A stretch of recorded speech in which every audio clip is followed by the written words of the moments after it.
Blake says she's so glad they did, but now she wants all other footage to not come forward. And we're supposed to be like, yeah, you go, girl. The courtroom was silent. The kind of silence that makes your heart race. Blake Lively sat stiff, her face pale, as the judge's voice cut through the air like a knife. The judge in Blake Lively's case just slapped down their psychopathic request. Your request is denied. For words. That's all it took to send shockwaves through the room. Blake's legal team froze. Justin Baldoni, sitting across the room, didn't even flinch. He knew this was coming. But Blake? She wasn't ready. Her hands clenched, her jaw tightened, and for a moment, it looked like she might actually break. This wasn't just a legal battle anymore. This was a full-blown war. And Blake was losing. Your kindest way that a judge can say to you that your lawyers are stupid. It's like he's like being nice here. He's like, your lawyers are really stupid. Let's rewind for just a second. Blake's team had asked for something so outrageous, so invasive, that even the judge couldn't believe it.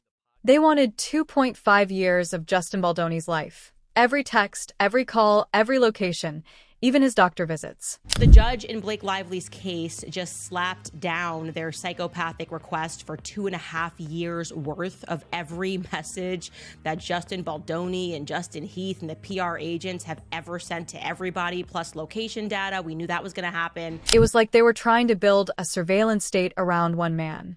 The judge didn't hold back. Overly intrusive, he called it. Disproportionate. Translation? Blake's team had gone too far. And now, the world was watching. The judge makes a point of like, well, then why do you need 2 years worth? In her own suit, she alleges this campaign started in August. So why the reach for 2.5 years? Was nice to see the judge really sort of acknowledge that. This is the part I'm looking. But here's the kicker. This wasn't just about legal overreach. This was about power. Blake Lively, Hollywood's golden girl, had tried to flex her influence in the worst way possible. And it backfired. Spectacularly. This is the audio Blake and Ryan's agent seemingly didn't want you to hear. The leaked audio that played in court? That was the nail in the coffin. Ari Emanuel, the CEO of WME, one of the most powerful men in Hollywood, was caught on tape admitting the truth. Bad situation that Baldoni, whatever his name is doing. And it's an effed up situation. Whatever, Baldoni, whatever his name is doing. Whatever, he's your client. What a scumbag you are. Blake and Ryan Reynolds had pressured him to blacklist Justin Baldoni. I'm a ride or die, Emanuel said. I went with Ryan and Blake. The room erupted. Blake's face? Priceless. She looked like she'd just been caught red-handed. And in a way, she had. So he fired him. I'm a ride or die. That's why he did it. Because he basically said, okay, fine, yeah, Ryan and Blake, I'm going to go with you. So you did that. You destroyed this man's life rather than wait. Now, let's talk about that audio. Because this wasn't just some random leak. This was a bombshell. The podcast where Emanuel made these admissions, it mysteriously disappeared. No recording. No YouTube video. Poof. Gone. But someone in the room had the guts to record it anyway. And when that audio dropped, it changed everything. They just sort of take out, smear, and destroy the reputations of people that they don't like, or people perhaps that their clients don't like. But the question is, who do they do that on behalf of? Blake and Ryan's carefully crafted narrative shattered. Their claim that they were innocent bystanders? Exposed as a lie. This wasn't just a legal defeat. This was a public humiliation. And Blake didn't take it well. Witnesses in the courtroom said she tensed up, started whispering furiously to her lawyers, and looked like she was on the verge of a breakdown. The woman who always seemed so composed, so in control, was unraveling in real time. Her legal team tried to spin it as a win, but let's be real. When a federal judge roasts you in open court, there's no spinning that. Blake's case was falling apart, and she knew it. I see a bully a bully attacking somebody. The bully being Blake Lively and our powerful lawyers. And thank goodness Justin's got support to be able to fight back this time. But here's where it gets even juicier. Blake didn't just sit back and take the L. Oh no. She went full Hollywood supervillain. She hired Nick Shapiro, a former CIA deputy chief of staff, to handle her PR crisis. Yes, you heard that right. But this is an actual headline right now in Variety. It reads that Blake Lively hires CIA alum for crisis PR in legal battle with Justin Baldoni. A CIA agent. The same guy who allegedly pushed the narrative that Hunter Biden's laptop was Russian disinformation. Now he's working for Blake Lively. Coincidence? Not a chance. This wasn't just damage control. This was a full-blown propaganda operation.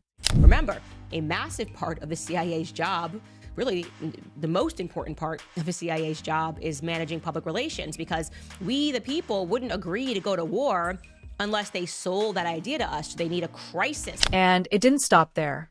The second Shapiro came on board, the New York Times dropped a hit piece on Justin Baldoni. Perfect timing, right? The article painted him in a negative light, just when Blake needed it most. But here's the thing. The world wasn't buying it. The leaked audio had already done too much damage. Blake's attempts to control the narrative were failing. And fast. But they weren't the first to do this. It was Blake Lively, it was Ryan Reynolds, this was their strategy, and now they kind of want to put the genie back in the bottle. But guess what? The genie does not want to go back in the bottle. The genie likes to be free, okay? Meanwhile, Justin Baldoni? He was staying quiet. No press conferences. No social media rants. Just silence. And it was working. Every move Blake made only made her look more desperate. Her Hollywood allies? Nowhere to be found. Not a single A-list celebrity came to her defense. Even Ryan Reynolds, her own husband, was MIA. The man who's always tweeting, always joking, suddenly had nothing to say. It was like he'd vanished into thin air. And Blake? She was left to face the music alone. You don't want to believe that execs at the very tippity top are being essentially threatened or bullied or coerced or extorted, and by a couple like Ryan and Blake or like Taylor Swift, right? But let's not forget the judge. This man wasn't playing games. He saw right through Blake's legal strategy and called it out for what it was, a sham. Her subpoenas? Overly broad. Blake Lively obtained all of these text messages through subpoena. Okay, what's subpoena? You can only issue a subpoena if you have an open legal case.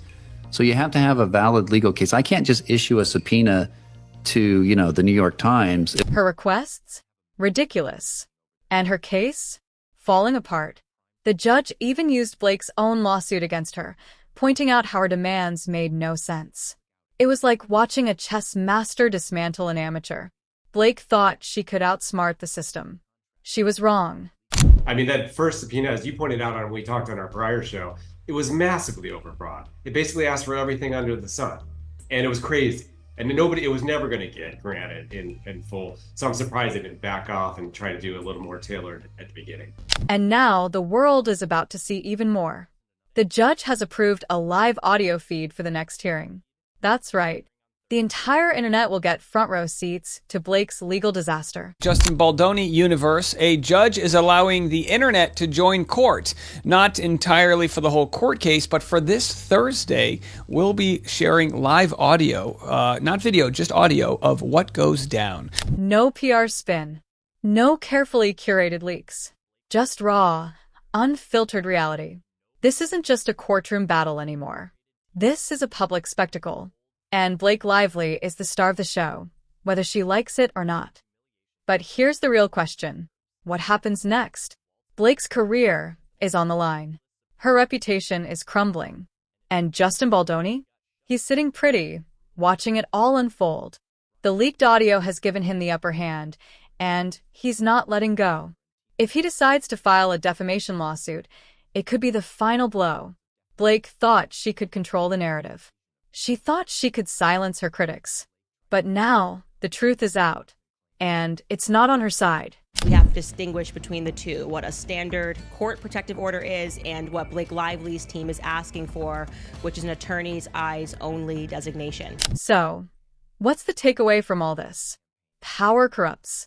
And when you abuse that power, it comes back to bite you. Blake Lively and Ryan Reynolds thought they were untouchable. They thought they could manipulate the system to their advantage. But they underestimated one thing, the truth. And now they're paying the price. The courtroom drama isn't over yet. But one thing is clear. Blake Lively's downfall is happening in real time. And the world is watching.